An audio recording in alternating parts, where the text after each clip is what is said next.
All righty, folks.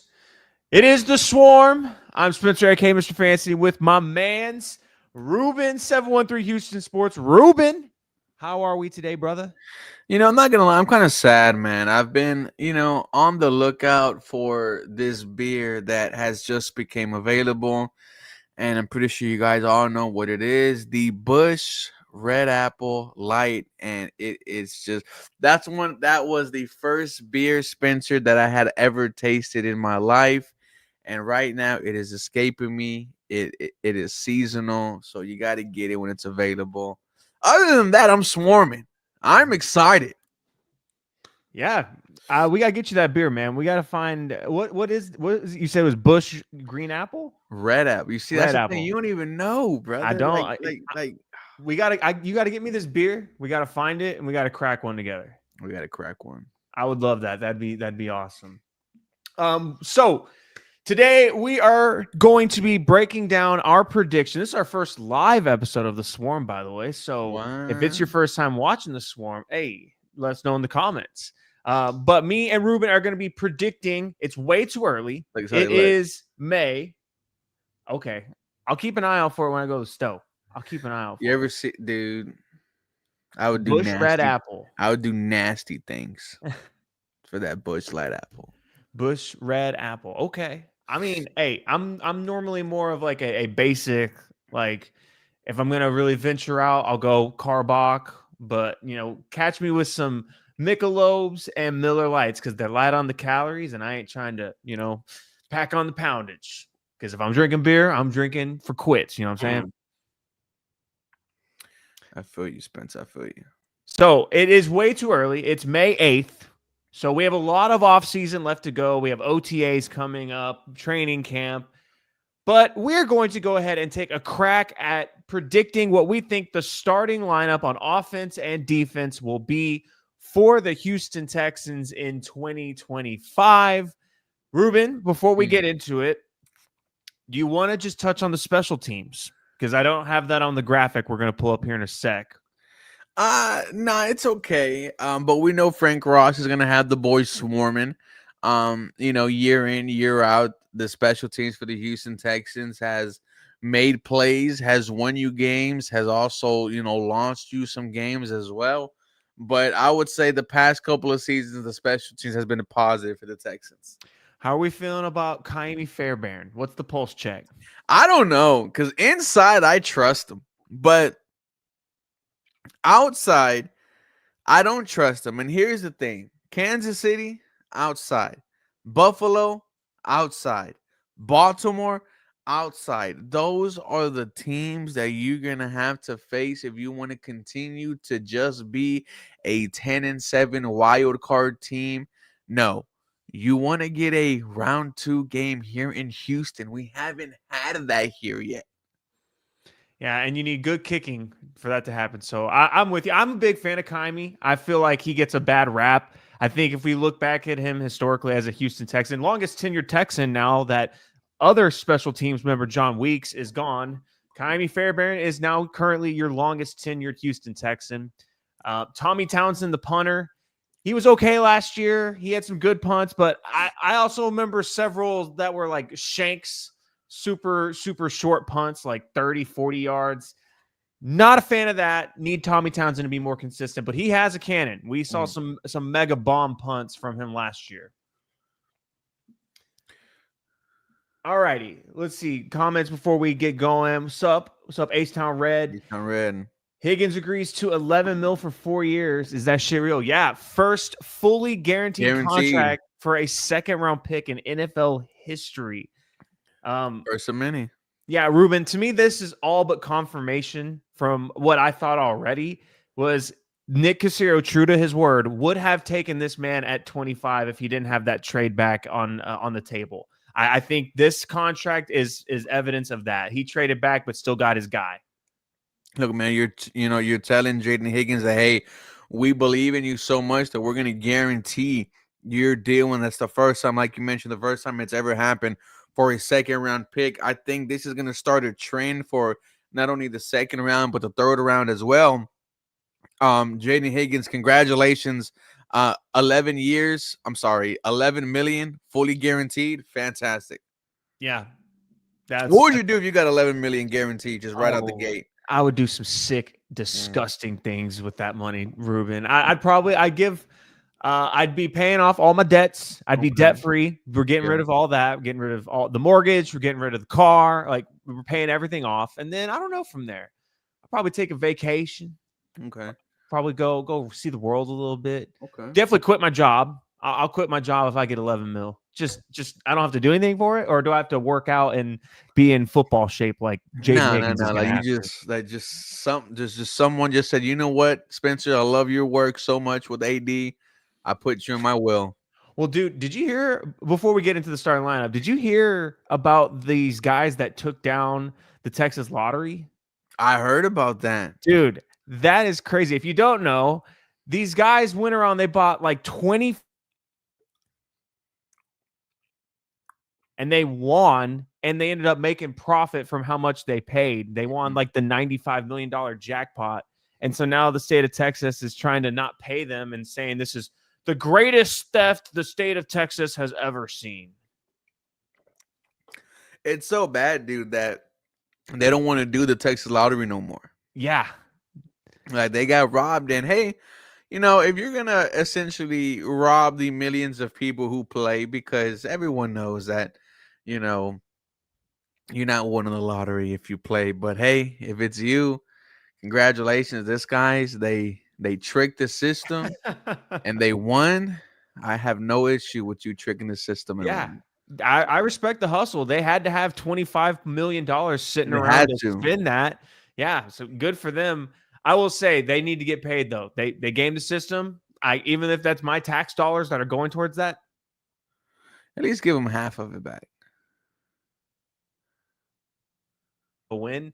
You buy it just for that one night where you have your ticket and you can just dream about what you're going to do if you win, knowing the Mm, whole time you're not going to. But that's what you do it for, is the thrill of just what if. what if? Dude, if I would have had $11 million, it'd be insane.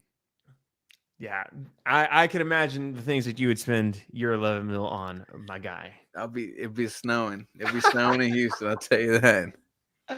All righty, without further ado, let's jump into let's set the starting lineup, Ruben. So just to set the stage, we have 3 wide receivers set with no fullback on offense, and we're going to name that starting 11.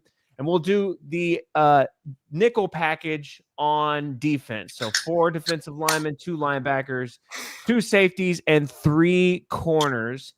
Ruben, do you want to start on offense or defense? You know, let's start on offense because I feel like it'll take up the most of our time and we'll have some, controversial conversations about it. All right, let's start there. Well, let's start at the very first position. Um, is this the year that Davis Mills beats out CJ Can Stroud you can you imagine? or Graham Mertz, your boy? Like, you're my boy. You're funny. Um, can you imagine there is a timeline out there where Davis Mills did in fact beat CJ Stroud. And oh my God, are the Ruben and Spencer in that timeline are going absolutely nuts. Thank God we live in this one where Courage Bernard Stroud the fifth is our quarterback. Um, of course he's your starting quarterback. He's your franchise, and dare I say, this is the year, Spencer, where CJ Stroud proves to Houston whether he's the guy or not. At some point, we're all gonna have at one point, all Texan fans are gonna sit down with their boys, crack open a beer, and at one point during their conversation, they're gonna say, "Do you really think we could do this with CJ?" Like, that's going to happen in the next 1 to 2 years. Yeah, I think going into year 3 after an elite all-time rookie season, followed up by objectively was a down year, a sophomore slump, some would call it.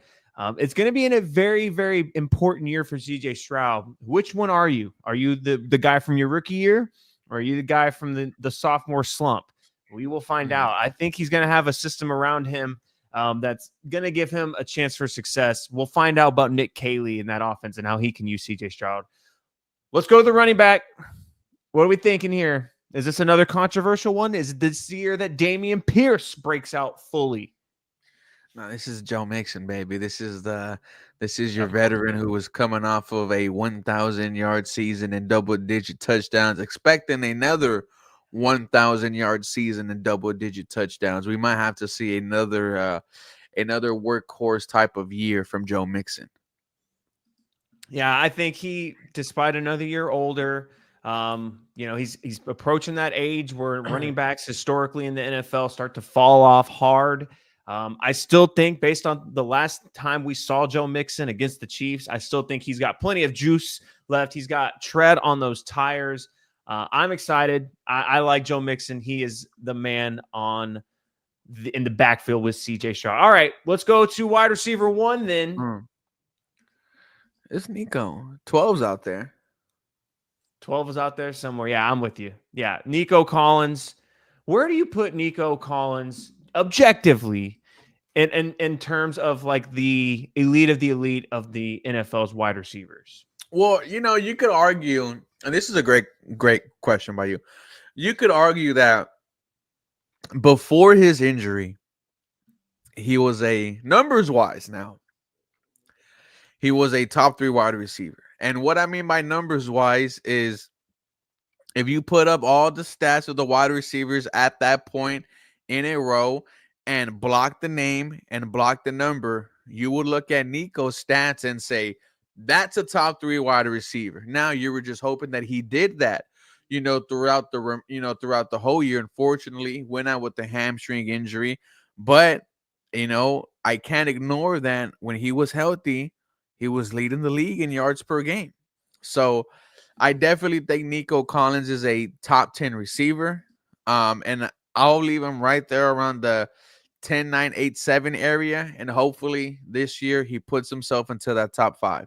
Because he was definitely playing like a top 5 wide receiver until he got hurt last year. Yeah, on a per game basis, he's in that conversation with Chase and Jefferson on a per game basis.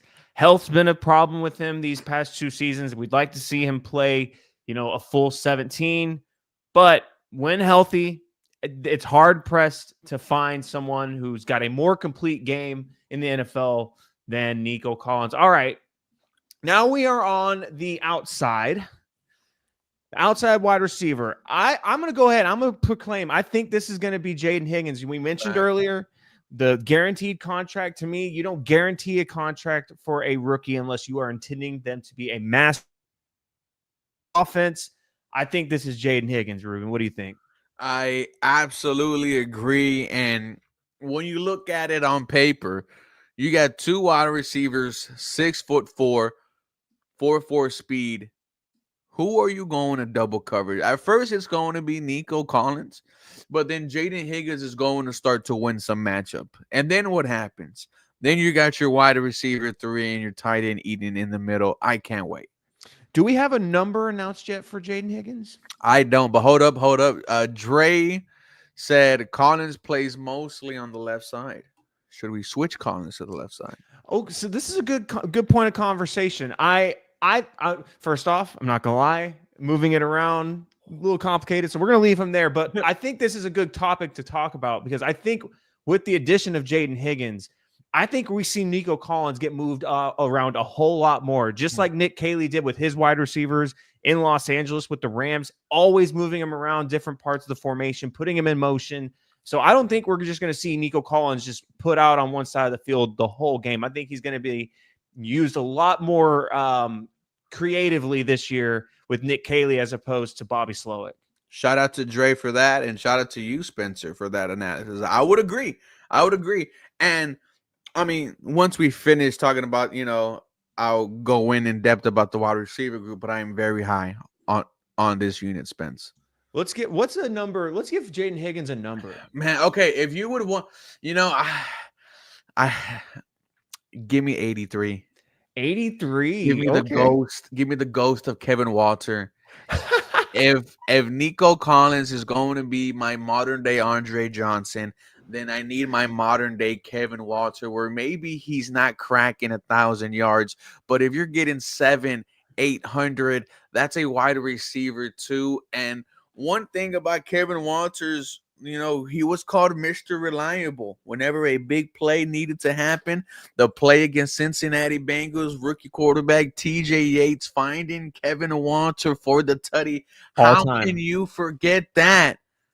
You It's need true. yourself a wide receiver two of the future.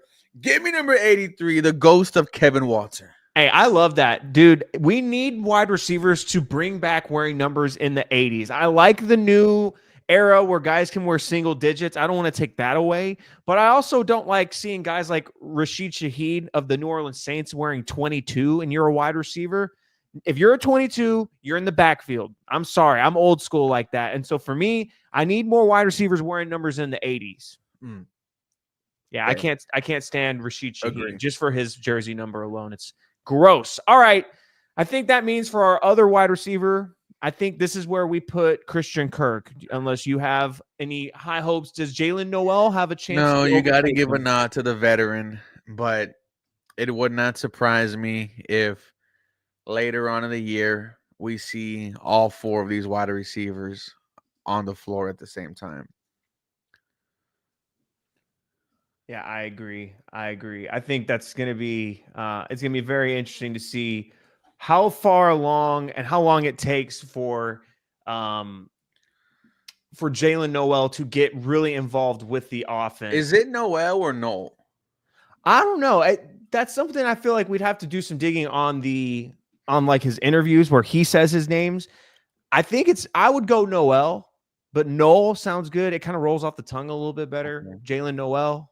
I don't know. Noel might be like that. Maybe it is Noel. Maybe it is Noel. Like a Seminole. Noel. That's what Cruz says. Noel. Okay. Like Christmas. Noel. Noel. All right. Tight end. Tight end. You're so white. I know. I'm sorry. Tight end. What are we thinking for tight end? Okay, I'm gonna be Speaking of honest. white, Yeah, I mean Dalton Schultz is the contract. I'm not gonna lie though, I'm excited to see what Brevin Jordan looks like when he comes back. are we for real? I am. I am 100% Don't let that serious. 74-yard touchdown fool you, Spencer. I use him in Madden too much, dude. He is a Madden god. I need to see more Brevin Jordan snaps. Whoa, speaking of that, there was a TikTok of some guy playing Madden, right? And he was like, Nico Collins, Tank Dell, Stephon Diggs. Who am I gonna throw to? And then he keeps on saying, I'm gonna throw to Brevin Jordan. And he threw 8 touchdowns to Brevin Jordan. And what made it funny was that every touchdown he just said Brevin Jordan. But I think it's going to be Dalton Schultz. Now, Dalton Schultz could easily lose that starting tight end job. I Very think easily. that's one of the most least secured jobs on this offense. I could see Brevin Jordan taking it. I can see Kate Stover taking it. I don't think Luke Lacey is going to show you that he can be a starting tight end. But I think it's Dalton Schultz. Yeah, and I think Irv Smith, I think they signed him for a reason. He'll be there as the blocking down tight end. But I feel good about the tight end group overall. I hope that one of these young guys, Brevin Jordan, Stover, or maybe even Luke Lacey, they step up and take over the spot from Dalton Schultz, because I think Dalton Schultz just leaves, for me personally, has always just left a little bit to be desired. I don't like the drops.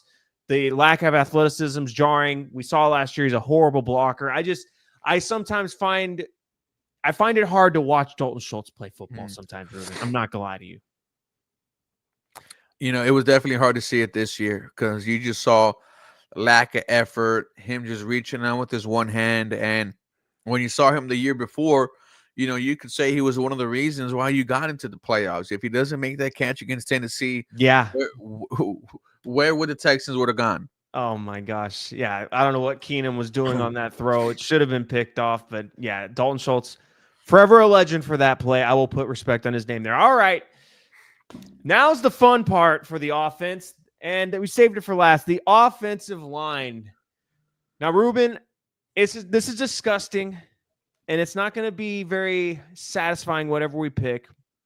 Let's start on the left side, the strong side, for those that watch. Remember the Titans, left side, strong side, left tackle. Who we got? Cam Robinson. Cam Robinson. Are we excited about Cam Robinson? No. Yeah, I don't know how you can be. I think what Texans fans can hope for with Cam Robinson is consistent play. We don't need you to be a world breaker. I don't think anyone's expecting him to be all pro level. He's never been that in his career. But one thing I do think Texans fans can count on is he won't be nearly as penalized as the previous left tackle. That might be coping because I understand That Larry is Tunsil. extreme coping. And this year, we're going to really see, would you rather take the sacks or the penalties? It's going to be a case study. But I also think this will be a case study in is scheme or personnel more important when it comes to having a good offensive line? Which one matters more?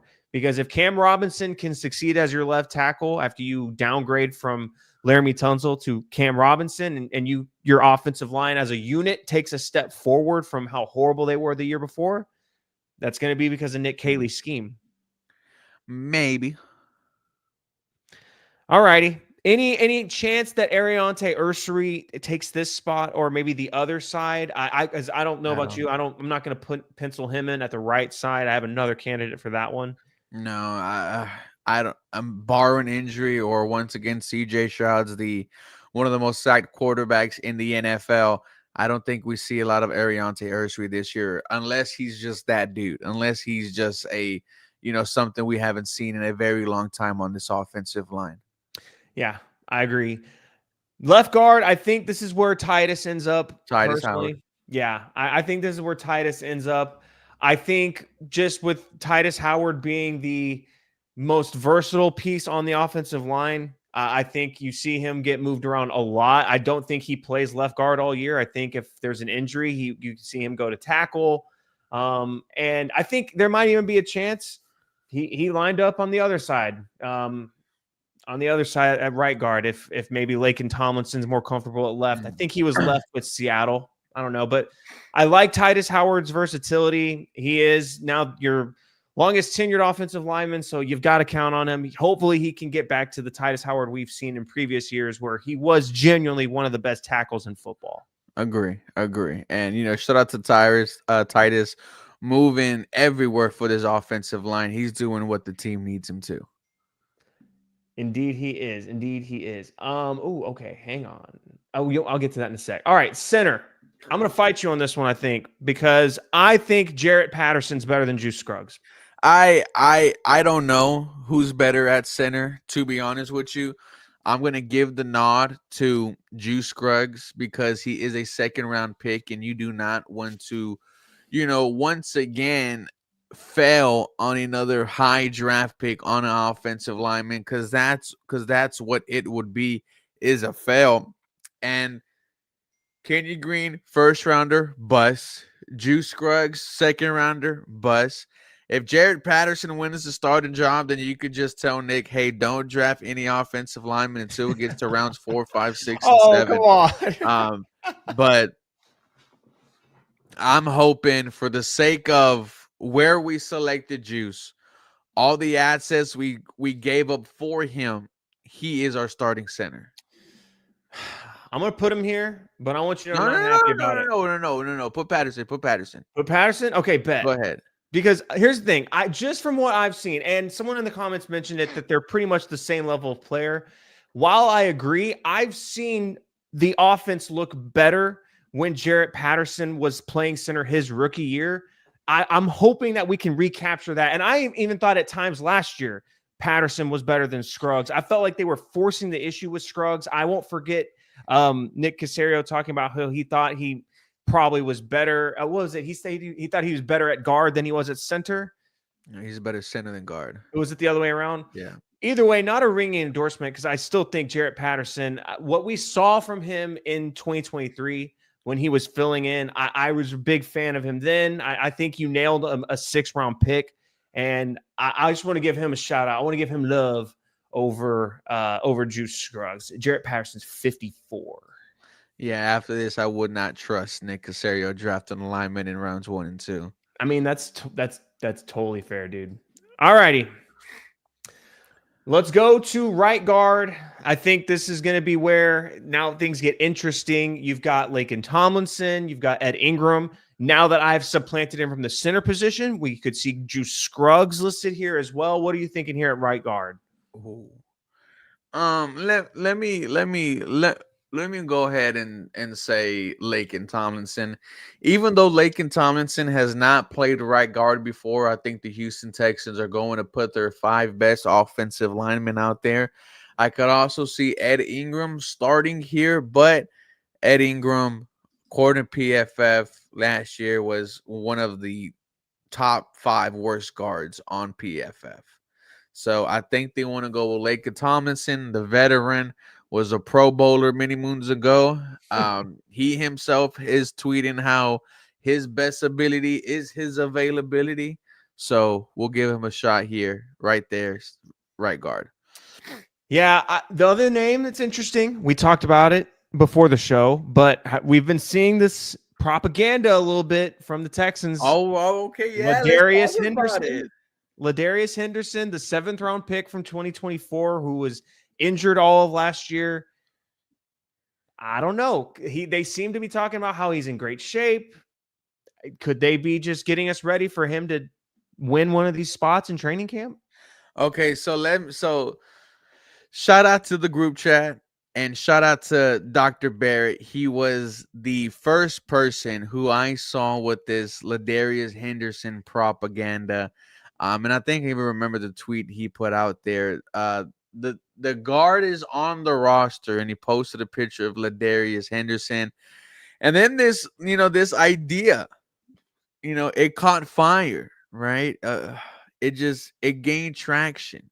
It gained energy. Kay Adams asked Nick Casario on her show, and he talked about how well he's doing after his injury. Then on Sports Radio 610, Sean Pendergast, Seth Payne, brings him up again. Talks about how he's lost about 15, 20 pounds and how he has one of the best, right? He has one of the best body transformations he's seen. I don't know what number Ladarius Henderson is, but hey, man, I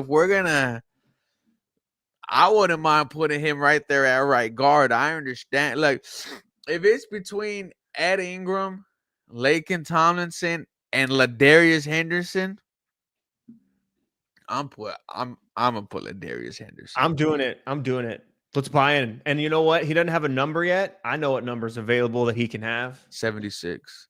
Ha! Shout out to Ladarius Henderson. We'll put an asterisk on that one also. Shout out to Barrett. Shout out to the group chat. Yeah, that's awesome. I'm here for the propaganda. We need all of the offensive lineman development we can possibly get.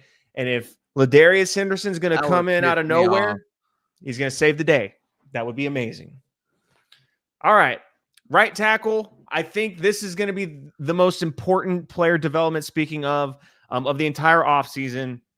Blake Fisher has to develop into a guy, and I think I speak for us both.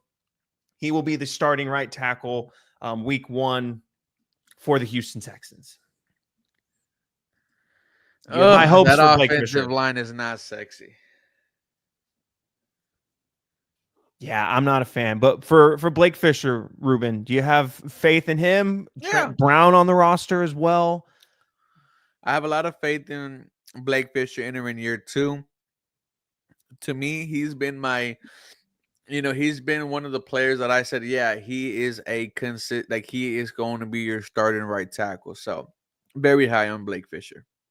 Yeah, I remember there was a couple of scouts. I read some stuff last year on that when the Texans had initially drafted Blake Fisher. They said if he had come out in 2025 this year, he would have been a first-round pick. It's just a couple of scouts' opinions, but I'm going to take that and I'm going to run with it. And I like Blake Fisher. We saw flashes of him last year that he could be a good, pass protector in the NFL, but we also saw he was a rookie, had some growing pains also. So it's going to be very important if he can take a step forward, become consistent, become a valuable part of this offensive line. That would do so much for this Texans offense. All righty. Well, absolutely agree. We are done with the offense. So just to recap, CJ Stroud, Joe Mixon, in the backfield. Your wide receivers, Nico Collins, Jaden Higgins, Christian Kirk. Tight end, Dalton Schultz. And then the offensive line is Cam Robinson, Titus Howard, Jarrett Patterson, Ladarius Henderson, and Blake Fisher. All right, let's move to the side of the ball that, oh man, I'm so excited about, and the rest of the NFL needs to get on board with, and that is this defense. This Texans defense is going to be nasty. Ruben, Yeah. And like how I are we going to said, line this up? mhm. And like I said, this is one that we're just gonna fly right through. On one side, it's Daniil Hunter coming off of a double-digit sack season, his first season with the Houston Texans. 1 year extension in the offseason. He's here for the next 2 years. And to be honest with you, I think Daniil Hunter is going to be, one of those players that just continues to sign 1 year deal with the Houston Texans until he doesn't want to, until he stops getting 10 plus sacks. Excited for him. I think one of your defensive tackles is going to be Sheldon Rankins, who you brought back in free agency, a solid year one. And D'Amico Ryan's year one, the best game from Sheldon Rankins was against the Cincinnati Bengals, where he took over 3 sacks. I think starting next to him, what number is Sheldon Rankins? I was just wondering. I think he's 95. Someone in Wasn't the he comments let us know. I 98? think he's 95. 98's Tim Settle. Yeah, well, isn't 95 Derek Barnett? Yeah, oh, you're right. You're right. You're What right. about 96? I don't see a 96 on the roster right now. We'll give him 96. Okay. What did he wear with us his first tenure with us? Was it I thought it was 97? 98. Let me see. Let me look it up real quick. They said 91. Who's 91? 91's a good one. He was 98 with the Texans. He was 98. And yeah, 98 is Tim Settle. So you're right. So we'll give him 96 because Tim Settle is still on the defense. Are we putting him in that next spot, in fact? Because No, I'm putting the guy that you signed today, and that's Foley Fatukasi. I think Fatukasi gives you exactly what you want on the ground. But I do think he's going to battle with Tim Settle Jr., though, for that starting defensive tackle spot. It would not surprise me if Tim Settle Jr. wins that. George in the comments brings up Danico Autry. He dealt with the suspension. It would not surprise me, guys, if Autry is balling next year. He brought up Danico Autry because that's who's 96 right now. Man, I think all but 91 are taken. Oh no, that's for What about 90? Yeah, let's just do 90. Let's just do 90. I'll put an asterisk next to it. Oh, We're projecting Mario Williams, Ross Blacklock. Oh God! And what about Jadeveon Clowney, free agent? Bring him back. Bring him back. Why not? All right, other defensive end spot. I think this guy's making a run at Depoy this year. Absolutely agree. Wadge. I am such a fan of this guy. He obviously cornerstone of your defense. You're building around him. You made that decision when you traded up to get him at 3rd overall after drafting CJ Stroud 2nd. He became a pillar of your team, and everyone's been talking about all this money that they're going to have to pay CJ Stroud in a couple years, Ruben. And I just like reminding people when CJ Stroud gets paid, Will Anderson's due for that contract as well. And so we need to get both those contracts done. So it's okay that they're not spending in free agency because those guys need a bag. Agree. Absolutely agree. All righty. Let's move to our linebacker position. Yeah, I think you go with Azeez Al-Shaair. I love it. Zero. Year 2, having a captain's patch on his chest. I think what he did in his first year was bring a nastiness and, bring a swagger to this defense. Was at the watch party, man. Shout out to Azeez Al-Shaair. Yeah, Azeez Al-Shaair should have been a Texan a year sooner. Yep. Spent that 1 year in Tennessee, but he is everything that this Texans defense needs. It was a noticeable difference those 3 games he was missing last year with how much of a dog mentality that this defense had. And when he came back, it was no surprise that the defense started playing so much better at the end of the year when he came back. All right, the other linebacker spot, though, is interesting. This could be a lot of people. There's a lot of names here. Henry To'oTo'o was the starter here last year most of the season, but Christian Harris spent the year injured most of it. You just signed EJ Speed from Indianapolis. What are we thinking here, Ruben? You got to go with Henry, man. After his insane jump in year 2, you got to reward him with the starting role in year 3. And if there is a jump in year 3, Spencer, we're talking about a Pro Bowl linebacker, another Pro Bowler on this Houston Texans defense. Man, his name is not easy to spell. I think I put too many asterisks or apostrophes. Here, let me blow my nose real quick. Well, I can't do case, but okay, we're just gonna let that rock. Yeah, Henry To'oTo'o. I think the biggest threat to Henry To'oTo'o would be EJ Speed, because he was a productive linebacker for Indianapolis these past few seasons. But I think you're right. I think Henry To'oTo'o, he is the established tenured player, and I think he gets the first crack at the starting gig. All right, quarterback 1, not only on the Houston Texans, Cornerback 1 in your heart. quarterback 1 in the entire freaking world is Derek Stingley Jr. All pro Sting. Oh, I love Derek Stingley Jr. I mean, shout out to all the people that thought the Texans messed up drafting him over Sauce Gardner or Ahmad Gardner, as a lot of people will say what he needs to be called now. It looked rough the first year when he was a defensive rookie of the year in All Pro. Yeah, it looked rough then, but what about now? How you like me now? Hey. What have you done for me lately is what I like to say. And then, of course, on the other side, another guy that there's been some chatter about how he's looked this offseason, that's Kamari Lassiter. Dog. Yes, I'm so excited for this year 2 of Kamari Lassiter, just an absolute dog. He made us forget about the previous number 4 for the Houston Texans very, very quickly. And Kamari Lassiter and Derek Stingley, show me a better cornerback duo in the NFL. I'll wait. It doesn't exist. This is the cream of the crop. I like that. Elite. All right. The nickelback. I think it's Jalen Petrie. Of course, the highest paid nickel cornerback in the NFL. Yeah. How do you feel about that contract? I know there were some people on the timeline I saw that were a little bit weary of that. I understand the weariness, but there's no question that Jalen Petrie surprised everyone in this new role. And you think about all the turnovers that he committed, that he made himself. I want to see a full season of Jalen Petrie healthy in this defense, man. It's going to be real electric. Yeah, I agree. And that was another loss that this defense felt all season long after he went down. They just lost a little bit of element to some pop in them. Nasty. You know what I mean? Like, that is one thing Jalen Petrie excels at, is just his hit power. Hit power rating, 99. Just off the charts. That's where Jalen Petrie is going to make waves for the Texans this year. All right, the safety spot is an interesting one because there's 3 guys and there's 2 spots. And I think one of them we have to give to C.J. Gardner-Johnson. Of course. They don't trade for him without a plan to use him. One of the best safeties in the NFL, by the way. Oh, got to make that size. Top 3 safety? I think he definitely deserves to be in that conversation. Super Bowl winner. He was a massive difference maker from the Eagles teams that went to the Super Bowl. And then that one year they didn't go to the Super Bowl was the one year he was gone from the team playing for the Lions.